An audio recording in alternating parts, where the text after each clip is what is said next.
بسم الله الرحمن الرحيم. الحمد لله الذي خلق السماوات والأرض وجعل الظلمات والنور ثم الذين كفروا بربهم يعدلون. هو الذي خلقكم من طين ثم قضى أجلا وأجل مسمى عنده ثم أنتم تمترون. وهو الله في السماوات وفي الأرض يعلم سركم وجهركم ويعلم ما تكسبون. وما تأتيهم من آية من آيات ربهم إلا كانوا عنها معرضين. فقد كذبوا بالحق لما جاءهم فسوف يأتيهم أنباء ما كانوا به يستهزئون. ألم يروا كم أهلكنا من قبلهم من قرن مكناهم في الأرض ما لم نمكن لكم وأرسلنا السماء عليهم مدرارا وجعلنا الأنهار تجري من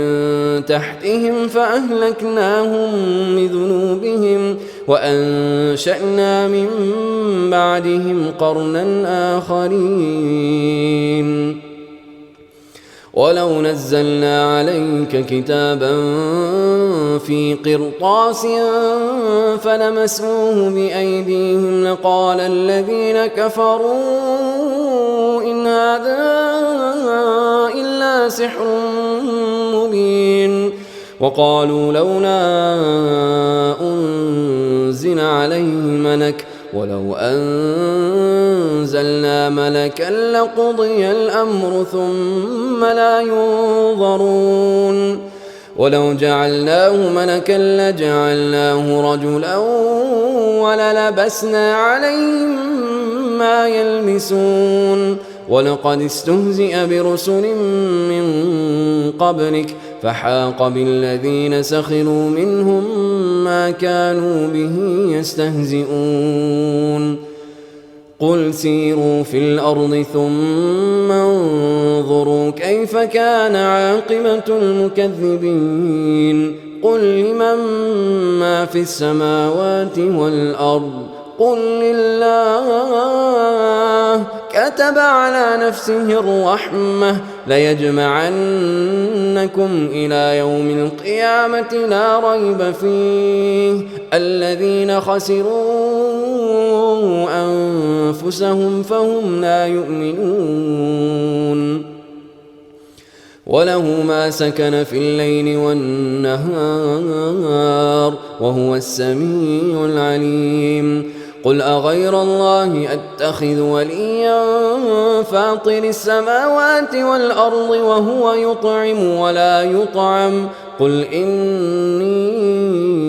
أمرت أن أكون أول من أسلم ولا تكونن من المشركين. قل إني أخاف إن عصيت ربي عذاب يوم عظيم. من يصرف عنه يومئذ فقد رحمه وذلك الفوز المبين. وإن يمسسك الله بضر فلا كاشف له إلا هو وإن يمسسك بخير فهو على كل شيء قدير. وهو القاهر فوق عباده وهو الحكيم الخبير. قل أي شيء أكبر شهادة قل الله شهيد بيني وبينكم وأوحي إلي هذا القرآن لأنذركم به ومن بلغ أئنكم لتشهدون أن مع الله آلهة أخرى قل لا أشهد قل إنما هو إله واحد وإنني بريء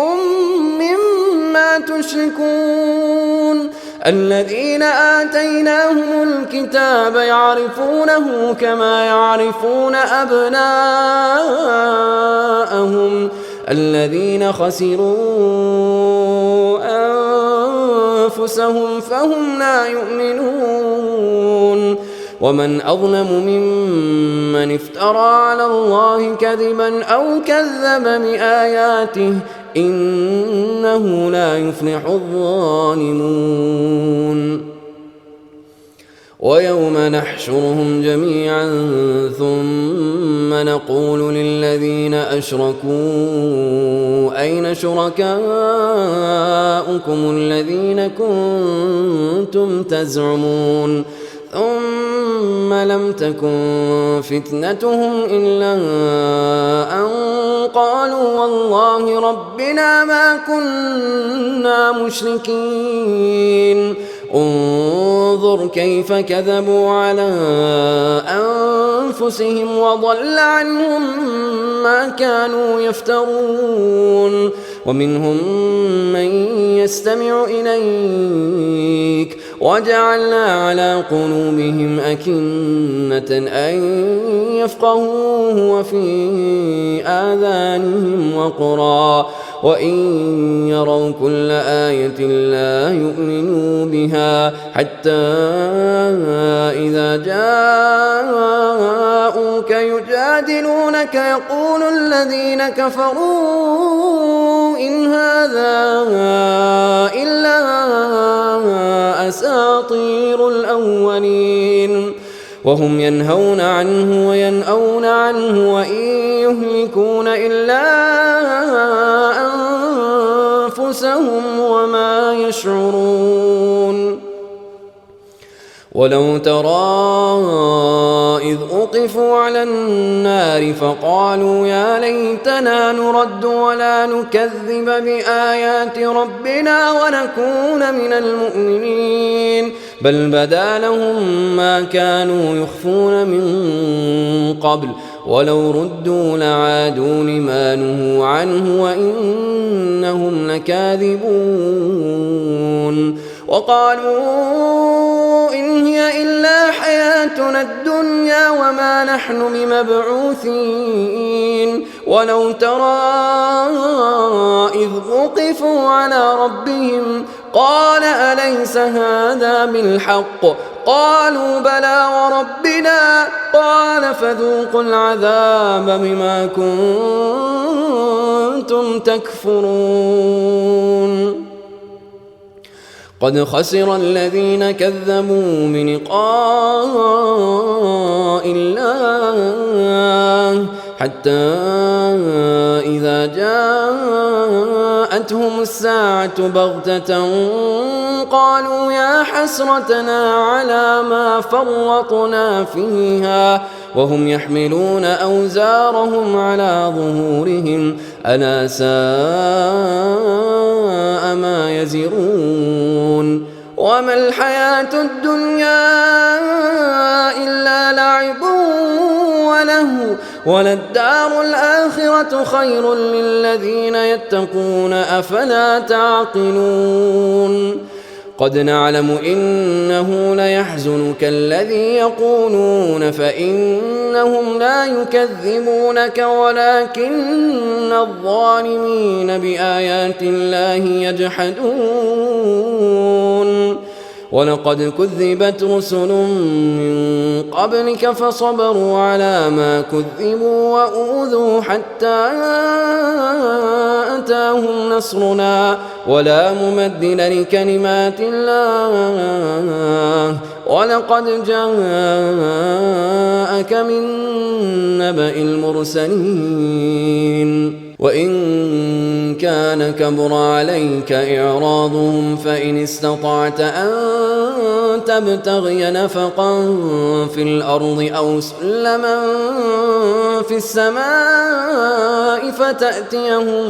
بآية ولو شاء الله لجمعهم على الهدى فلا تكونن من الجاهلين إنما يستجيب الذين يسمعون والموتى يبعثهم الله ثم إليه يرجعون وقالوا لولا نزل عليه آية من ربه قل إن الله قادر على أن ينزل آية ولكن أكثرهم لا يعلمون وما من دابة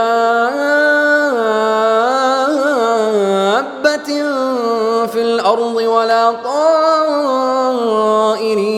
يطير بجناحيه إلا أمثالكم ما فرطنا في الكتاب من شيء ثم إلى ربهم يحشرون والذين كذبوا بآياتنا صم وبكم في الظلمات من يشاء الله يضلله ومن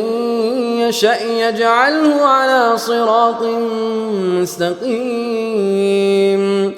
قل أرأيتكم إن أتاكم عذاب الله أو أتتكم الساعة أغير الله تدعون إن كنتم صادقين بل إياه تدعون فيكشف ما تدعون إليه إن شاء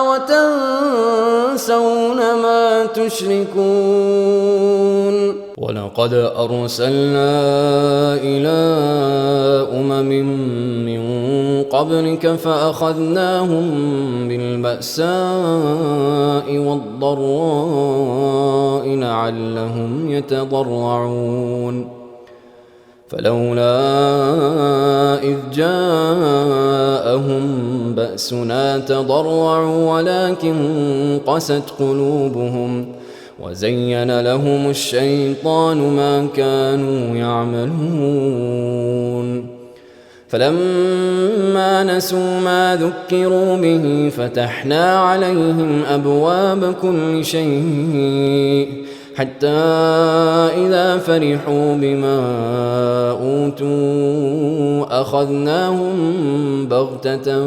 فإذا هم مبلسون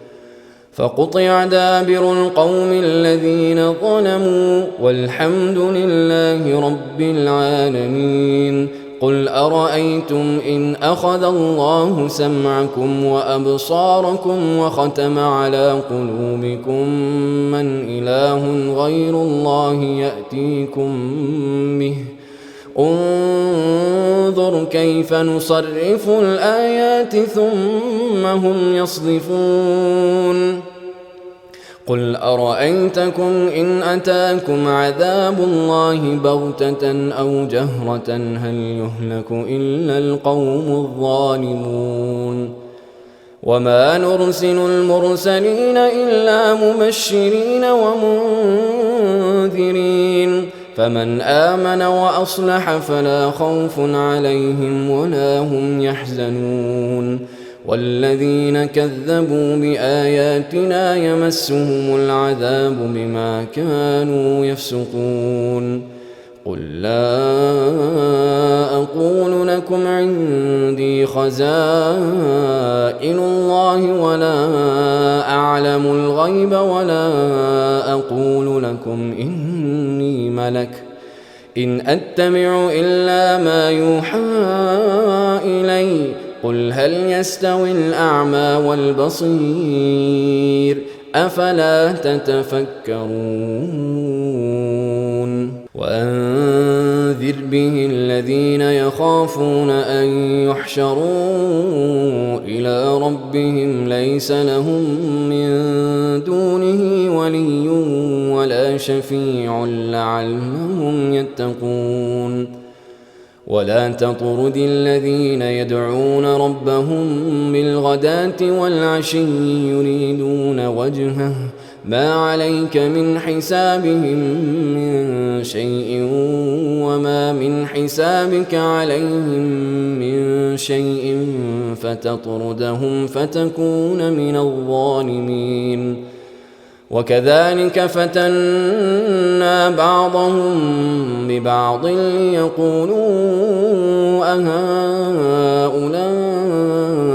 من الله عليهم من بيننا أليس الله بأعلم بالشاكرين وإذا جاءك الذين يؤمنون بآياتنا فقل سلام عليكم كتب ربكم على نفسه الرحمة أنه من عمل منكم سوءا بجهالة ثم تاب من بعده وأصلح فأنه غفور رحيم وكذلك نفصل الآيات ولتستبين سبيل المجرمين قل إني نهيت أن أعبد الذين تدعون من دون الله قل لا أتبع أهواءكم قد ضللت إذا وما أنا من المهتدين قل إني على بينة من ربي وكذبتم به ما عندي ما تستعجلون به إن الحكم إلا لله يقص الحق وهو خير الفاصلين قل لو أن عندي ما تستعجلون به لقضي الأمر بيني وبينكم والله أعلم بالظالمين وعنده مفاتح الغيب لا يعلمها إلا هو ويعلم ما في البر والبحر وما تسقط من ورقة إلا يعلمها ولا حبة في ظلمات الأرض ولا رطب ولا يابس إلا في كتاب مبين وهو الذي يتوفاكم بالليل ويعلم ما جرحتم بالنهار ثم يبعثكم فيه ليقضى أجل مسمى ثم إليه مرجعكم ثم ينبئكم بما كنتم تعملون وهو القاهر فوق عباده ويرسل عليكم حفظه حتى إذا جاء أحدكم الموت توفته رسلنا وهم لا يفرطون ثم ردوا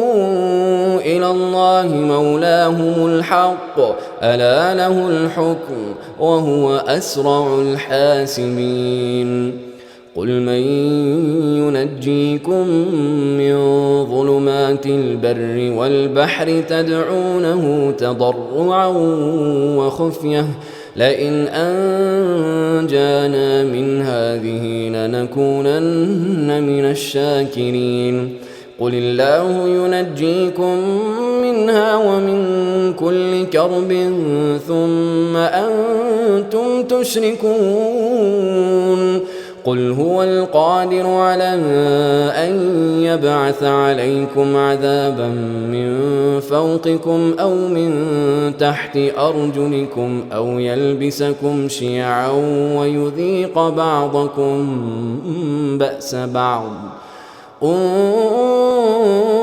كيف نصرف الآيات لعلهم يفقهون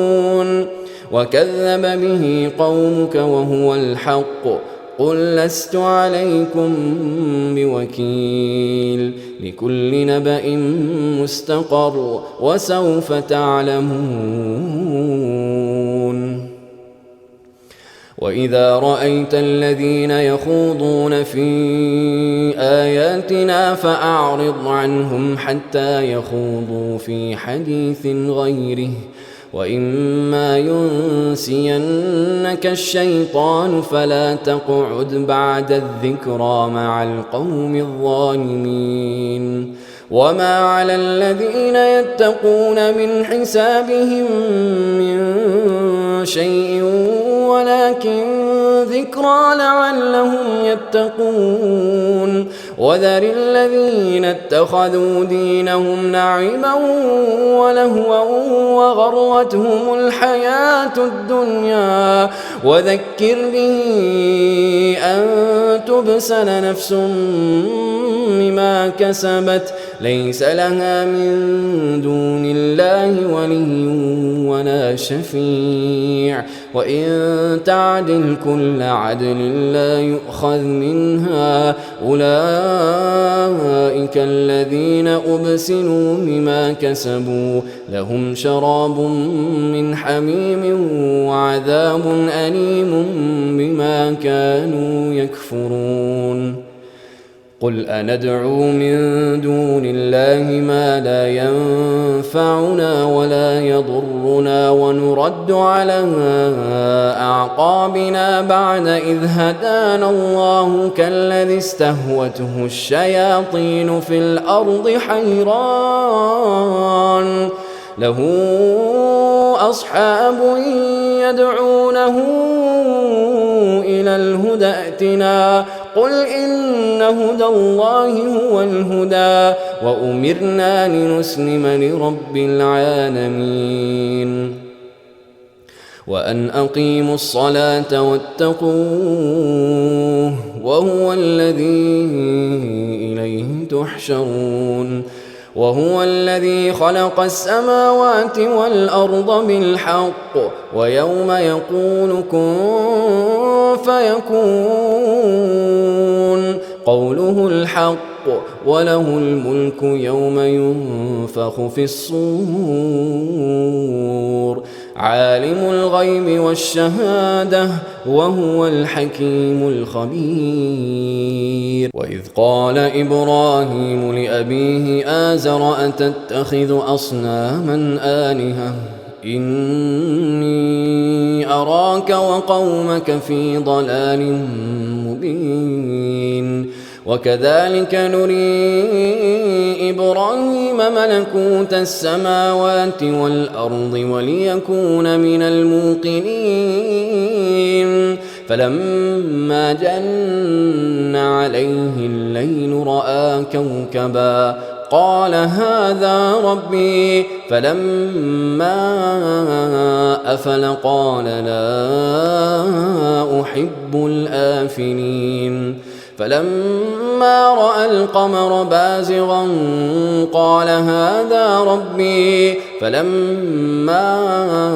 أفل قال لئن لم يهدني ربي لأكونن من القوم الضالين فلما رأى الشمس بازغة قال هذا ربي هذا أكبر فلما أفلت قال يا قوم إني بريء مما تشركون إني وجهت وجهي للذي فطر السماوات والأرض حنيفا وما أنا من المشركين وحاجه قومه قال أتحاجوني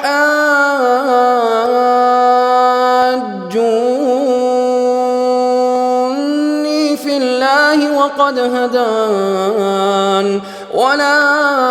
أخاف ما تشركون به إلا أن يشاء ربي شيئا وسع ربي كل شيء علما أفلا تتذكرون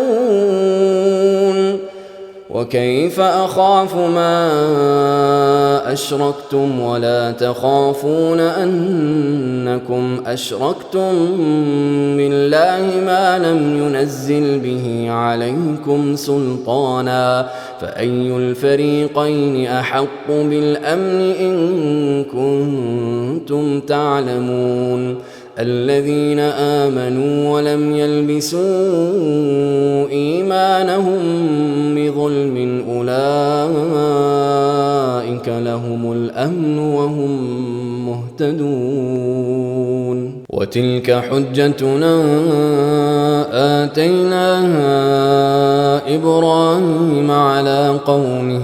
نرفع درجات من نشاء إن ربك حكيم عليم ووهبنا له إسحاق ويعقوب كلا هدينا ونوحا هدينا من قبل ومن ذريته داود وسليمان وأيوب ويوسف وموسى وهارون وكذلك نجزي المحسنين وزكريا ويحيى وعيسى وإلياس كل من الصالحين وإسماعيل واليسع ويونس ولوطا وكلا فضلنا على العالمين ومن آبائهم وذرياتهم وإخوانهم واجتبيناهم وهديناهم إلى صراط مستقيم ذلك هدى الله يهدي به من يشاء من عباده ولو أشركوا لحبط عنهم ما كانوا يعملون أولئك الذين آتيناهم الكتاب والحكم والنبوة فإن يكفر بها هؤلاء فقد وكلنا بها قوما ليسوا بها بكافرين أولئك الذين هدى الله فبهداه مقتده قل لا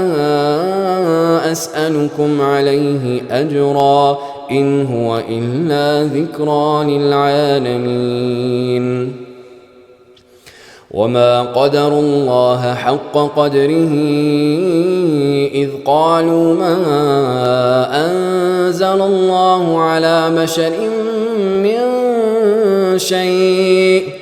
قل من أنزل الكتاب الذي جاء به موسى نورا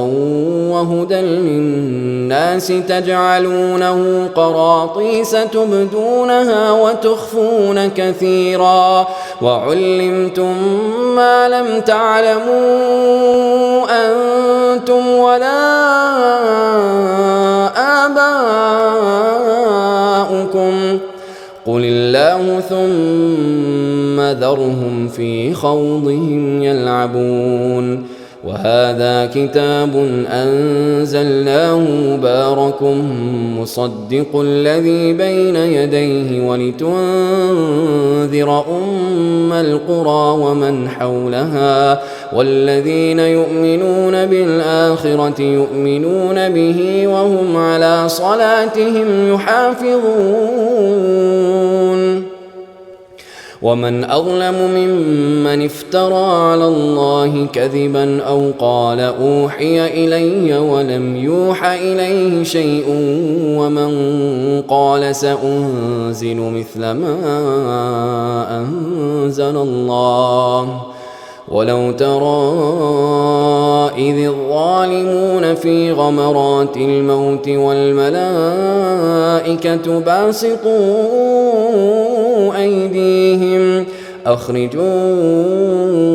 أنفسكم اليوم تجزون عذاب الهون بما كنتم تقولون على الله غير الحق وكنتم عن آياته تستكبرون ولقد جئتمونا فرادا كما خلقناكم أول مرة وتركتم ما خولناكم وراء ظهوركم وما نرى معكم شفعاءكم الذين زعمتم أنهم فيكم شركاء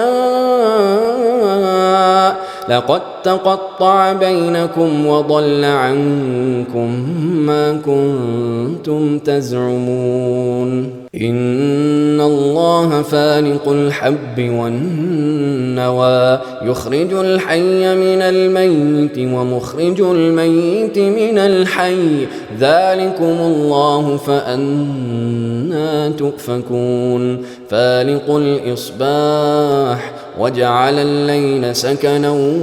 والشمس والقمر حسبانا ذلك تقدير العزيز العليم وهو الذي جعل لكم النجوم لتهتدوا بها في ظلمات البر والبحر قد فصلنا الآيات لقوم يعلمون وهو الذي أنشأكم من نفس واحدة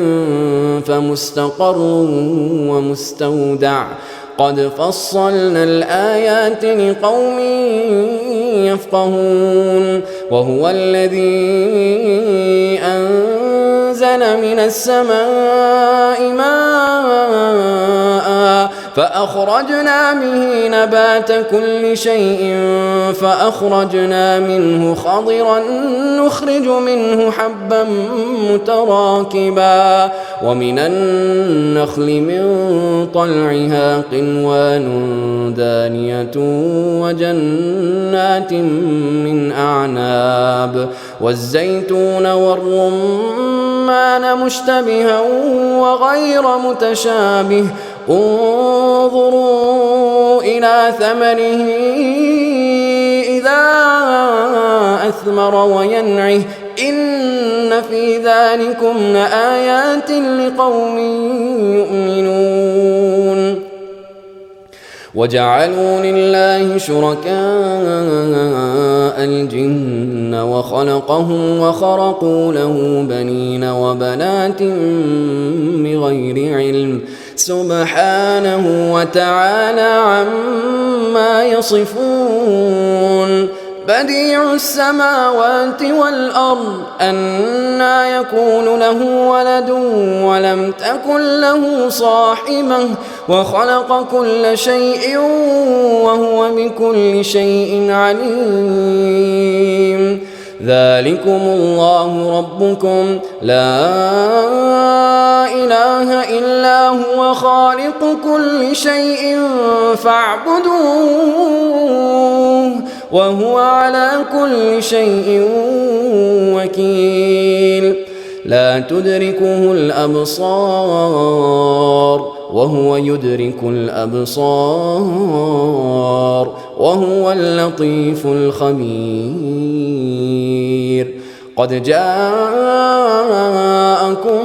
بصائر من ربكم فمن أبصر فلنفسه ومن عمي فعليها وما أنا عليكم بحفيظ وكذلك نصرف الآيات وليقولوا درست ولنبينه لقوم يعلمون اتبع ما أوحي إليك من ربك لا إله إلا هو وأعرض عن المشركين ولو شاء الله ما أشركوا وما جعلناك عليهم حفيظا وما أنت عليهم بوكيل ولا تسبوا الذين يدعون من دون الله فيسبوا الله عدوا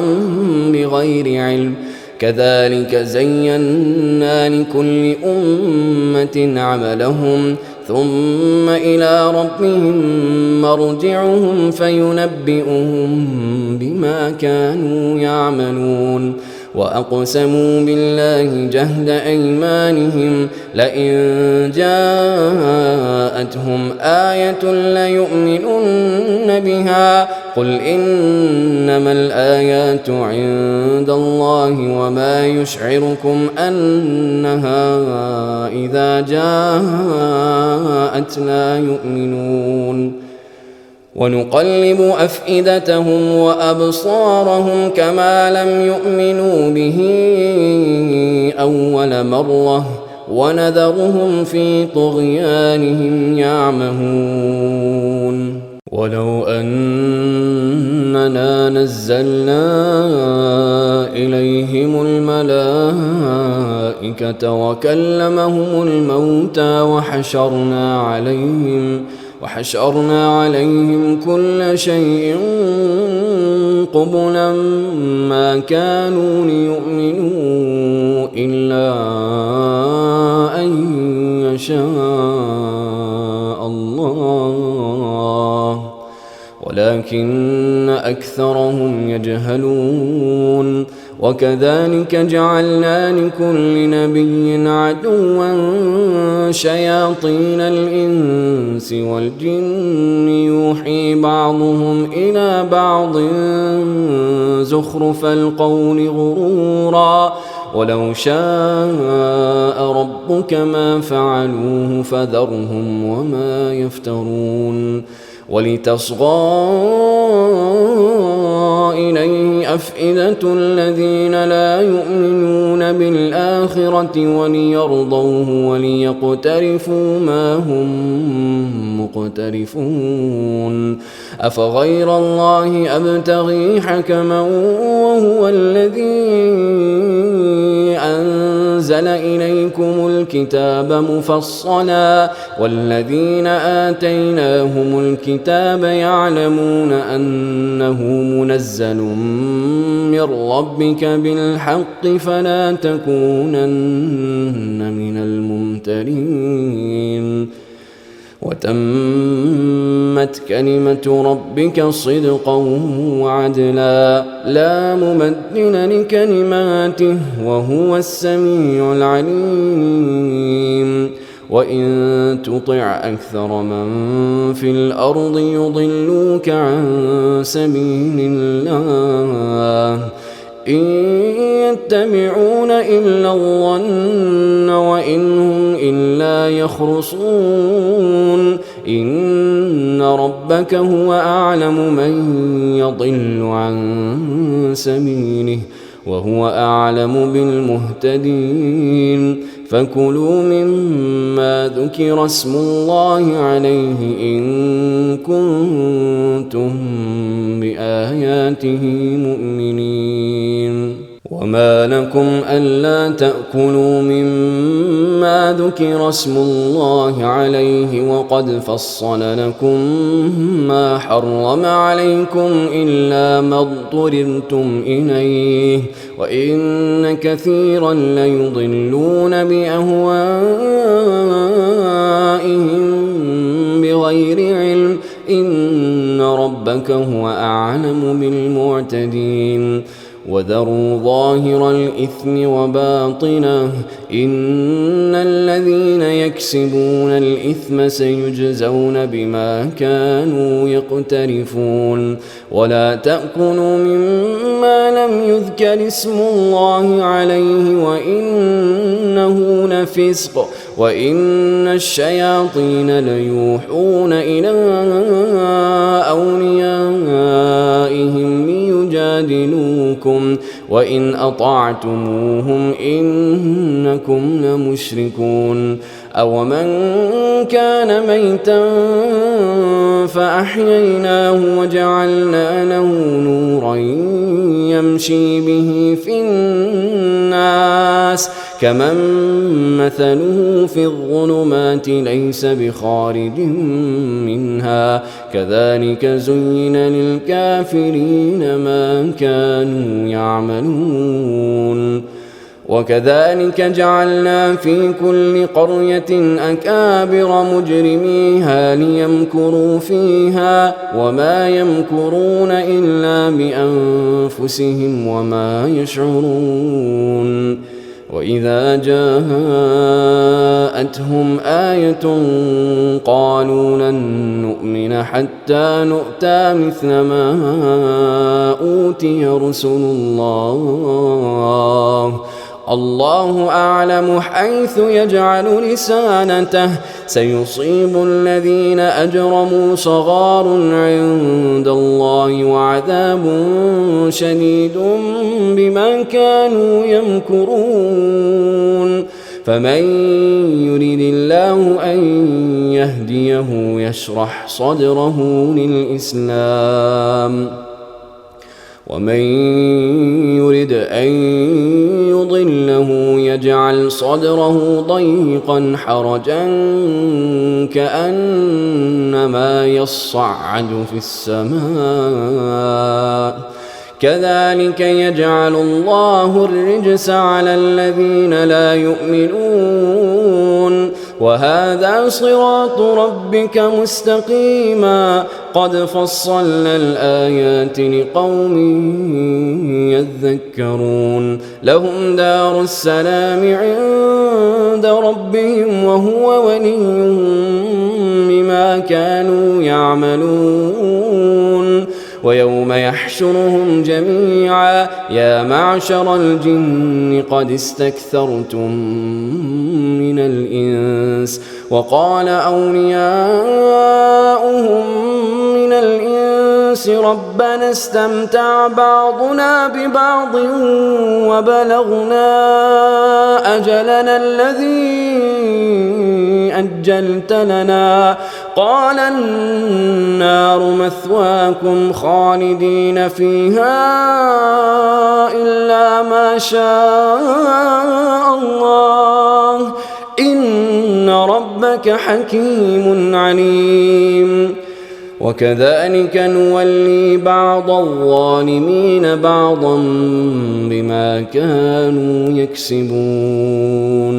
يا معشر الجن والإنس ألم يأتكم رسل منكم يقصون عليكم آياتي وينذرونكم لقاء يومكم هذا قالوا شهدنا على أنفسنا وغرتهم الحياة الدنيا وشهدوا على أنفسهم أنهم كانوا كافرين ذلك أن لم يكن ربك مهلك القرى بظلم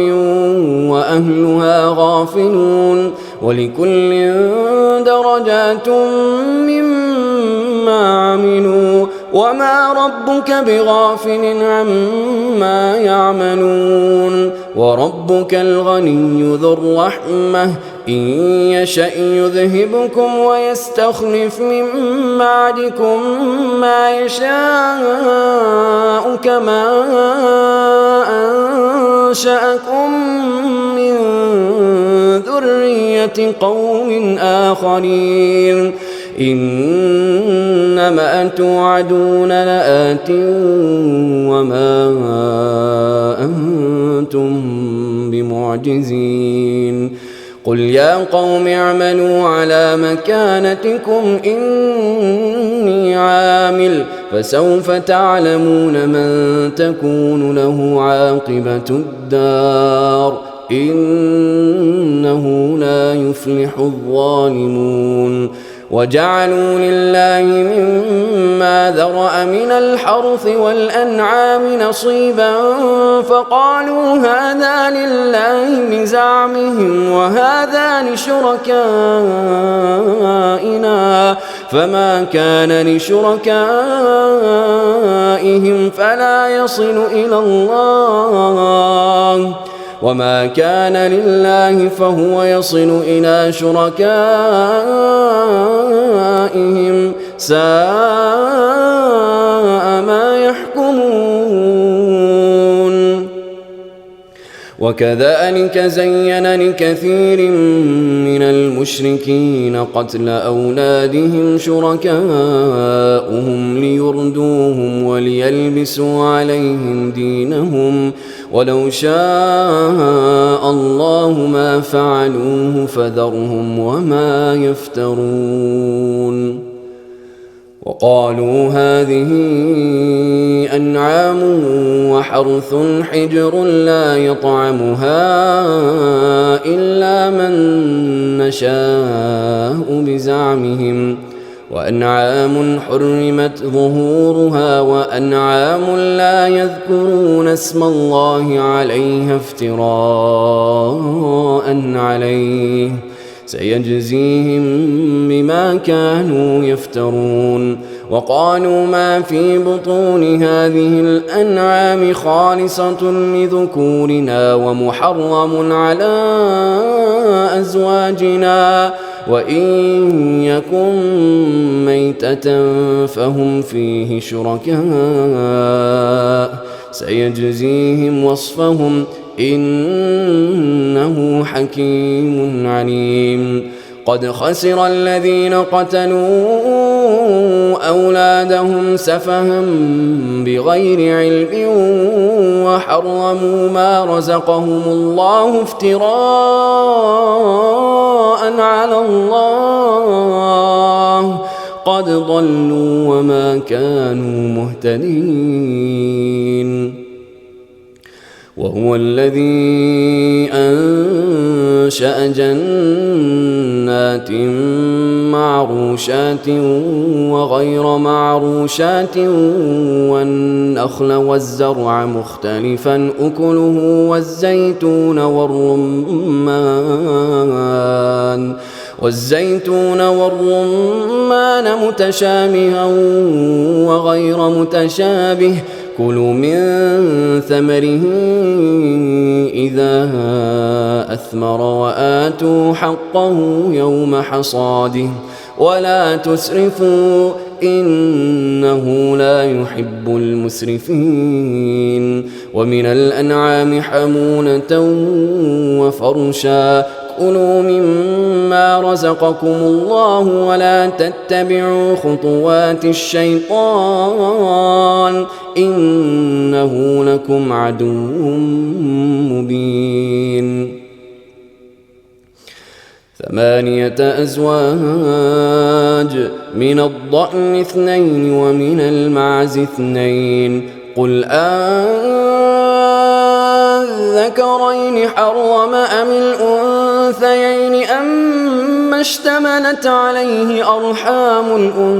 الأنثيين نبئوني بعلم إن كنتم صادقين ومن الإبل 2 ومن البقر 2 قل الذكرين حرم أم الأنثيين أما اشتملت عليه أرحام الأنثيين أم كنتم شهداء إذ وصاكم الله بهذا فمن أظلم ممن افترى على الله كذبا ليضل الناس بغير علم إن الله لا يهدي القوم الظالمين قل لا أجد فيما أوحي إلي محرما على طاعم يطعمه إلا أن يكون ميتة أو دما مسفوحا أو لحم خنزير فإنه رجس أو فسقا أهل لغير الله به فمن اضطر غير باغ ولا عاد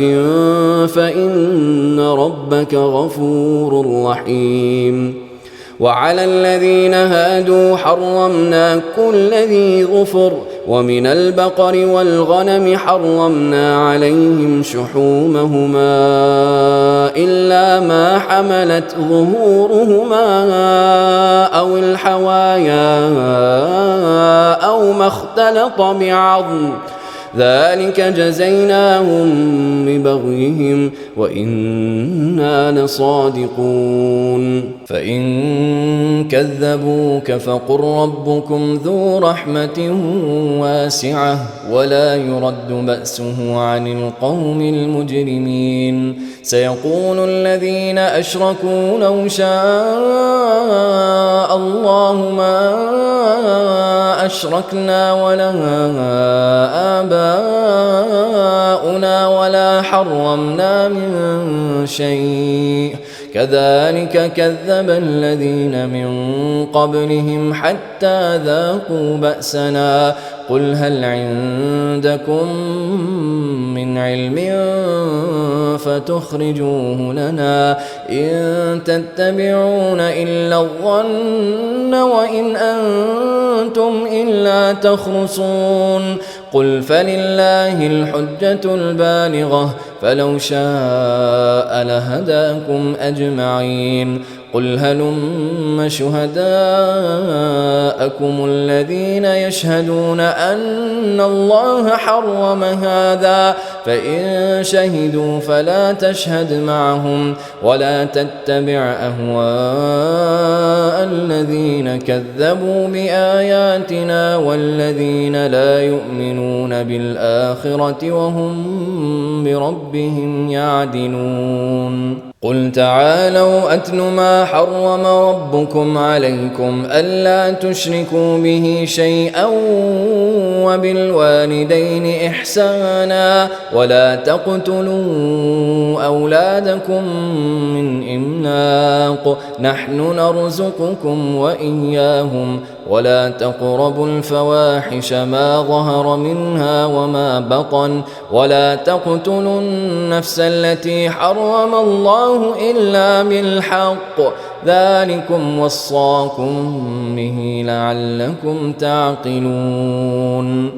ولا تقربوا مال اليتيم إلا بالتي هي أحسن حتى يبلغ أشده وأوفوا الكيل والميزان بالقسط لا نكلف نفسا إلا وسعها وإذا قلتم فاعدلوا ولو كان ذا قربى وبعهد الله أوفوا ذلكم وصاكم به لعلكم تذكرون وأن هذا صراطي مستقيما فاتبعوه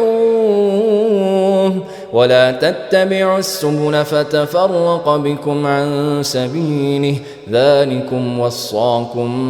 به لعلكم تتقون ثم آتينا موسى الكتاب تماما على الذي أحسن وتفصيلا لكل شيء وهدى ورحمة لعلهم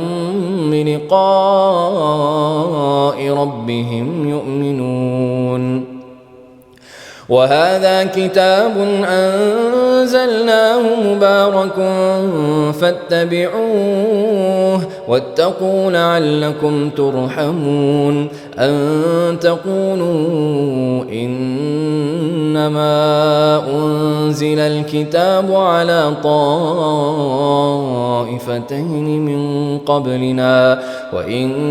كنا عن دراستهم لغافلين أو تقولوا لو أنا أنزل علينا الكتاب لكنا أهدى منهم فقد جاءكم بينة من ربكم وهدى ورحمة فمن أظلم ممن كذب بآيات الله وصدف عنها سنجزي الذين يصدفون عن آياتنا سوء العذاب بما كانوا يصدفون هل ينظرون إلا أن تأتيهم الملائكة أو يأتي ربك أو يأتي بعض آيات ربك يوم يأتي بعض آيات ربك لا ينفع نفسا إيمانها لم تكن آمنت من قبل أو كسبت في إيمانها خيرا قل انتظروا إنا منتظرون إن الذين فرقوا دينهم وكانوا شيعا لست منهم في شيء إنما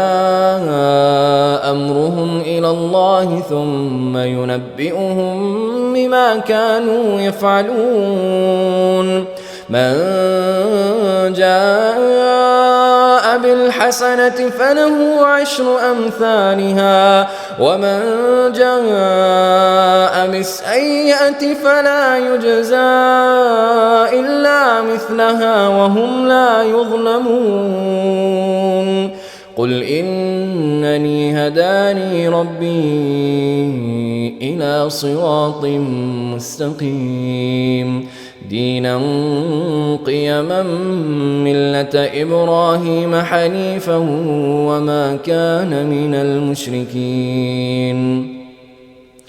قل إن صلاتي ونسكي ومحياي ومماتي لله رب العالمين لا شريك له وبذلك أمرت وأنا أول المسلمين قل أغير الله أبغي ربا وهو رب كل شيء ولا تكسب كل نفس إلا عليها ولا تزر وازرة وزر أخرى ثم إلى ربكم مرجعكم فينبئكم بما كنتم فيه تختلفون وهو الذي جعلكم خلائف الأرض ورفع بعضكم فوق بعض درجات ليبلوكم فيما آتاكم إن ربك سريع العقاب وإنه لغفور رحيم